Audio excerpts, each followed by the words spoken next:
Donc Benoît Faucon, donc j'ai 39 ans, donc je suis agriculteur à Mayenne, donc agriculteur depuis 13 ans, en GEC avec mon frère. Donc on a une exploitation donc polyculture élevage, donc classique du Nord Mayenne. Donc on a 148 hectares avec 650 000 litres de lait. Donc on produit donc avec des normandes, on a à peu près entre 100 et 110 normandes en général à la traite. Et grosso modo, donc elle reste en bâtiment donc de la Toussaint du 1er novembre jusqu'au 15 février. Et dès que, après, à partir de février-mars, dès que la portance des champs le permet et qu'on a moins de pluviométrie, les animaux vont en extérieur, quoi. Quelque chose qu'elles kiffent, c'est vraiment quand on leur gratte sous le cou, ça c'est quelque chose qu'elles adorent. Ou le dos aussi, au niveau des vertèbres.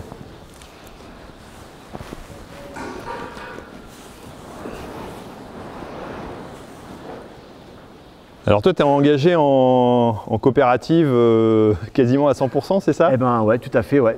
D'ailleurs 100% de l'aval, donc de tout ce qu'a besoin l'exploitation pour fonctionner. Et on travaille avec la coopérative Terrena.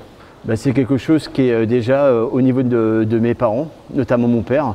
On a toujours travaillé en coopérative. C'est quelque chose qui nous semble relativement, c'est des valeurs, c'est quelque chose qui nous semble relativement sécurisant. Et puis ça permet quand même de peser. Et attention, il y en a une petite derrière. Il y a quelque chose qui me rassure quand on est dans la coopération, c'est le fait de mutualiser et de se regrouper pour peser, pour avoir des offres intéressantes. Et c'est ça qui me plaît ou ce que je suis relativement serein dans mes achats à la coopérative, c'est que ça ne va pas être un prix à la tête du client ou un prix qui va être variable d'un jour à l'autre. C'est quelque chose vraiment où est-ce que le fait qu'on soit tous ensemble avec du volume, ça permet de sécuriser, d'avoir aussi une égalité de traitement entre adhérents. Et c'est quelque chose qui permet de sécuriser, que ce soit pour des semences, pour des phytos, pour de l'aliment aussi, pour la commercialisation des céréales. Le fait d'être, de faire partie d'un groupe, d'être structuré, c'est quand même quelque chose de relativement rassurant, quoi. Mais en tout cas, c'est aujourd'hui le monde va vite et le monde grossit de plus en plus. Et les valeurs et nos modèles coopératifs, si on souhaite le pérenniser demain, il n'y a pas le choix, il faut qu'on évolue et qu'on s'adapte. Je pense que c'est important aussi. Nous, on est agriculteurs, on est professionnels, on a un métier qui est passionnant mais qui est relativement prenant. Et on n'est pas des pros de la communication. Et c'est important aussi, si dans notre travail au quotidien, de façon relativement simple, la coopérative peut aussi jouer sur notre image, passer des messages, montrer de la transparence, expliquer un petit peu pourquoi est-ce qu'on a tel cahier des charges, par exemple sur telle production, ou montrer nos pratiques vertueuses. Je pense que c'est quelque chose que la coopérative doit s'en emparer, quoi. De toute façon, ça va convenir avec nos valeurs de mutualisme et de coopérateurs. Je pense que c'est quelque chose, c'est une corde de plus à son arc que la coopérative devra ajouter dans les années à venir. D'accord, et c'est important pour un agriculteur d'être accompagné aussi par un groupe, quoi, qui soit coopératif. Tout à fait, avec une identité, avec des messages, avec aussi des produits, vraiment, comme expliqué, pas une philosophie, mais un peu un package, avec où est-ce qu'on a l'accompagnement, la mise en place, la production, la commercialisation, et puis également aussi toute la communication de cette commercialisation-là, avec un petit peu, entre guillemets, un ADN, une marque de fabrique, et puis une relation, une histoire à raconter aux consommateurs.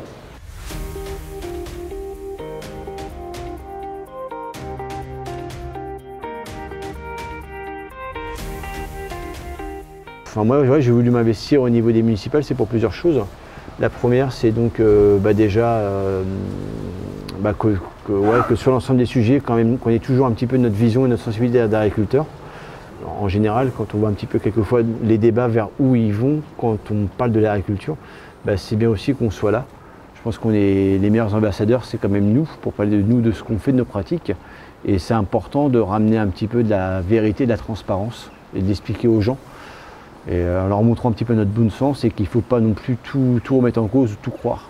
Et justement de prendre la parole et d'ouvrir nos portes, je pense que c'est important. Donc c'est pour ça que c'est important de s'engager.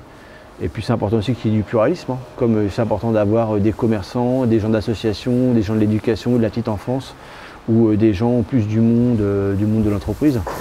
Je pense qu'au sein d'une commune, pour qu'il y ait une certaine harmonie, pour qu'il y ait un vrai dialogue social avec l'ensemble de ses administrés, il faut que toutes les strates soient représentées. Et donc moi j'estime que ma corporation mérite autant d'être représentée que d'autres, quoi. C'est une race curieuse, la normande, Ouais. non? Puis c'est vraiment photogénique, quoi. C'est très très calme, très très cool. Ça pose, quoi, naturellement.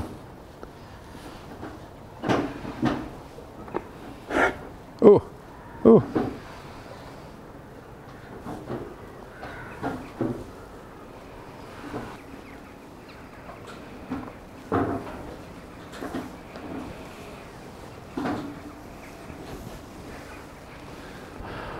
Au niveau français, on est quand même beaucoup à... On a toujours été convaincus et de toute façon, dès 2010, 5 ans avant les quotas, quand on savait que les quotas allaient être arrêtés, nous Français, on savait très bien que ça allait être une connerie, et on savait très bien les effets que ça allait donner, et d'ailleurs, on ne s'est pas trompé. Par contre, la difficulté, c'est qu'il faut raisonner aussi nos collègues au niveau européen, et notamment tout le nord de l'Europe, hein, notamment Irlande, Belgique, Pays-Bas, Allemagne, qui sont des pays qui ont de l'ambition et qui ont soif de production. Et c'est pas forcément. Qui sont plus dans une philosophie libérale, plus une logique de marché protégé ou en adéquation offre et demande. Et donc c'est la difficulté qu'on a, c'est qu'on est à 27 maintenant. Et on n'a pas tous la même vision, quoi. Et qui est-ce qui n'a pas la même vision alors? C'est les agriculteurs ou alors c'est les politiques? Les deux, parce que je pense que quand on prend des pays comme l'Allemagne par exemple, ou la Hollande, ils ont vraiment une logique de marché, une logique libérale. Et les agriculteurs poussent très bien, sont très bien représentés, poussent très bien, influent très bien sur les politiques, sur la position de leur nation au niveau européen. Et donc, ouais, je pense que c'est les agriculteurs qui influent bien leur politique pour mettre en place cette politique européenne. Je pense que c'est au-delà de l'agriculture, hein, c'est un petit peu ce qui nous caractérise français tout simplement. C'est qu'on est plus dans l'hyper-administration, dans la justification, dans la protection, ou est-ce qu'on a un État qui nous soutient et qui nous protège pour plein de choses, hein, pour le chômage, pour la santé, pour l'éducation. Moi, je pense qu'il faut clairement qu'on reprenne la main sur la bataille de l'image et la bataille des messages. Ça, c'est important. C'est clair faut surtout arrêter que ce soit des gens qui ne connaissent pas notre profession, qui se permettent. Nous, on est dans notre métier 65 jours par an, c'est un choix de vie, on a fait des études agricoles, on est installé depuis X années, enfin, c'est quelque chose que... Moi j'ai 39 ans, ça fait depuis 39 ans que je suis sur une exploitation agricole et que j'aime les animaux. Et donc c'est important qu'on présente vraiment, qu'on ait de la transparence dans ce qu'on fait et dans ce qu'on est, quoi, et dans nos pratiques.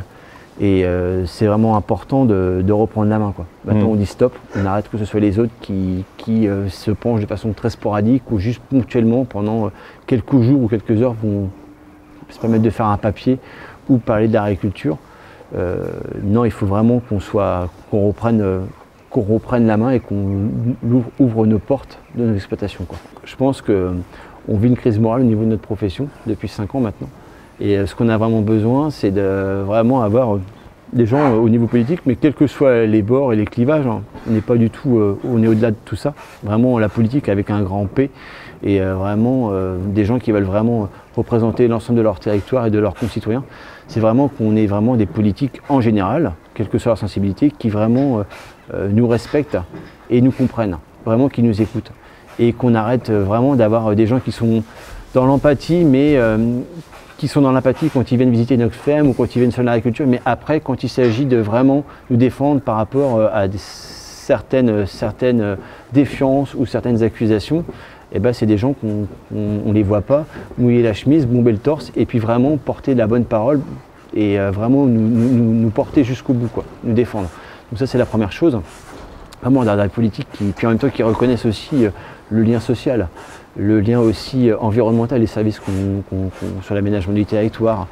Et ce qui se passe aussi, c'est qu'aujourd'hui, on est quand même un pays qui se cherche, qui est dans le doute et qui a des différents mots.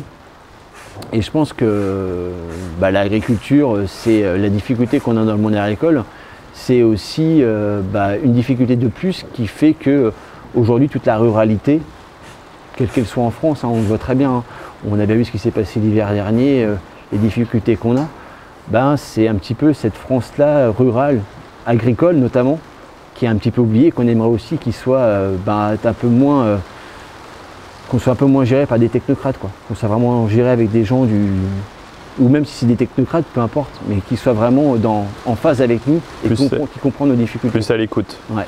Parce que si on a une agriculture qui rayonne, si on a une agriculture avec un vrai pouvoir économique, eh ben, c'est des emplois. On va embaucher des salariés, ou on va s'associer avec des gens, on va mettre en place des productions. Et on va aussi avoir de l'autonomie on va créer de la richesse. On va aussi avoir de l'autonomie aussi au niveau national, en termes de traçabilité, en termes de répondre à des demandes. Et tant qu'ils n'auront pas compris ça, tant qu'on n'a pas une agriculture qui sera vraiment qui sera prospère, eh ben, tant que en fait, l'agriculture, c'est simple, hein. On voit très bien les zones de déshérence médicale, de déshérence des services publics et tout, mais c'est ni plus ni moins connecté au déclin de l'agriculture. Je pense qu'on aurait des départements qui rayonneraient et avec de la richesse, tout de suite ça irait beaucoup mieux, quoi. Mmh. Ok. Est-ce que tu crois qu'il y a encore de l'avenir pour l'agriculture? Oui, il y en a encore. Et je pense que ça peut repartir beaucoup plus vite qu'on le croit, quoi. D'accord. Et quels seraient les moyens pour arriver à avoir, j'allais dire, une évolution? Quels signes il nous faudrait pour nous redonner peut-être un peu le moral et puis du bon au clair? Déjà avoir de la bienveillance et de l'écoute de la part de nos politiques, être défendu, avoir un petit peu toutes les aberrations, les inepties qu'on entend sur nos productions, sur nos façons de travailler.